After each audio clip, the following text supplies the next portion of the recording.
the Zelda series for the first time is quite the experience. You only get to have one first game in a series, and I chose this one. When I first took interest in these games, I saw a variety of different topics being thrown around. There were opinions about something called the Ocarina of Dimes being the best game of all time, and one's reading another game called the Windwaker. Hearing about this, I became curious about it and looked into it. I was instantly hooked on this beautiful art style and catchy soundtrack I was experiencing, and told my parents about the game, and sure enough, I got it for my birthday in 2017. However, I actually got around to playing it in September of this year, and here I am making this video, and here you are watching it. And without further ado, let's begin! So firstly, the art style. The aesthetics of the game are amazing, especially on the HD remake. They use a cel-shaded visual style while also throwing chibi in for good measure. The three main characters, Link, Zelda, and Ganondorf, all look amazing in this game. They are filled with expression and personality which makes them feel like fleshed out characters. The animation of their eyes is the highlight of Link and Zelda, since they are big and therefore very easy to see and just show expression with. I personally prefer the HD graphical style to the originals, but then again, Final Fantasy XIII is one of my favorite games of all time, so what credibility do I have? Out of all the games I've played, the only art style that beats this is Persona 5, but how do you even compete with this? You'll never see it coming. You say that my mind is too fast for eyes. You're down. On a different note, the music is amazing. It abuses the best qualities of a variety of different instruments, most notably the violin, which I am a sucker for in video game music. The standout tracks for me include the following.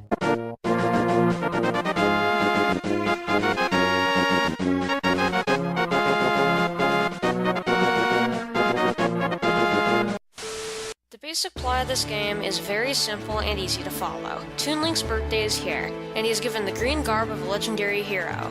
Gee, I wonder who he is. Since he is coming of age. However, he sees a woman fall from the clutches of a giant bird into a forest and he runs in to save her. After saving the woman, Toon Link meets up with his little sister, who was worried about him. As they are about to meet up on the bridge, however, the bird from before decides to grab her from this bridge and flies away with her. The young Link is furious and decides to go with the pirates to save his sister from the Forsaken Fortress. The plot eventually evolves into a story of stopping Ganondorf from taking over the flooded land of Hyrule, but that doesn't start until around the halfway point of the game's plot, and I'm trying to make this as spoiler-free as possible. The game's story is very easy to follow, and I thoroughly enjoy that. A complex narrative is great and all, but a game that serves as gameplay over story is pretty good too. We don't need to go into Kingdom Hearts mode here. Why has Nomura stolen my heart and soul? And I guess that is a perfect segue into the gameplay aspect of the game. The combat is serviceable, I guess. It doesn't have much in the way of depth. It's basically the following. Lock onto an enemy, make sure your sword is out, wait for the A reaction command, hit A when it comes up, repeat. Or you could be impatient, just spam the attack button until everything catches on fire. Whatever suits you, am I right? I will admit that it is very satisfying, though. The sound effects of your hit connecting are amusing, especially when you finish a combo. Combine that with the voice clips of Link yelling and screaming and the enemy grunting, and you have a solid lump of satisfaction. It's no Nier Automata, but it's still amazing for what it is. The sailing is quite obviously padding, but it's at least interesting for the first half of the game, so it is not quite as bad as some people might say. And I also didn't get the Swift Sail until I got the last piece of the Triforce, so it's not as bad as you guys say it is, so you can deal with it. The dungeons are fun for a newcomer to the Zelda franchise such as myself, but I've heard they are painfully easy for veterans. But then again, this is my personal opinion, and I am a newcomer, so your opinion is invalid.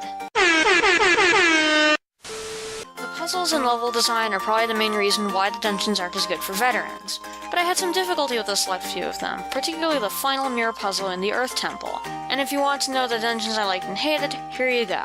I basically love all of them. It's tied between Earth Temple and Tower of the Gods. My most hated one is the Forbidden Woods dungeon. I don't like the giant tree idea, and some of the puzzles honestly make me want to go off myself. Wait, what are you doing? Leave me alone. Is that a sword? Okay, I'm sorry, please leave me alone. No.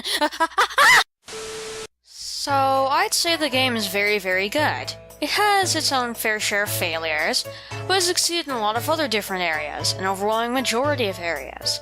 It is well loved by a lot of the community, but some of the older fans like to crap all over it because, it wasn't as good as Majora's Mask. I personally enjoyed it and would recommend it to JRPG fans, people who want a good game, or people who wish to enter the franchise. And finally, I hope you share and subscribe. Goodbye!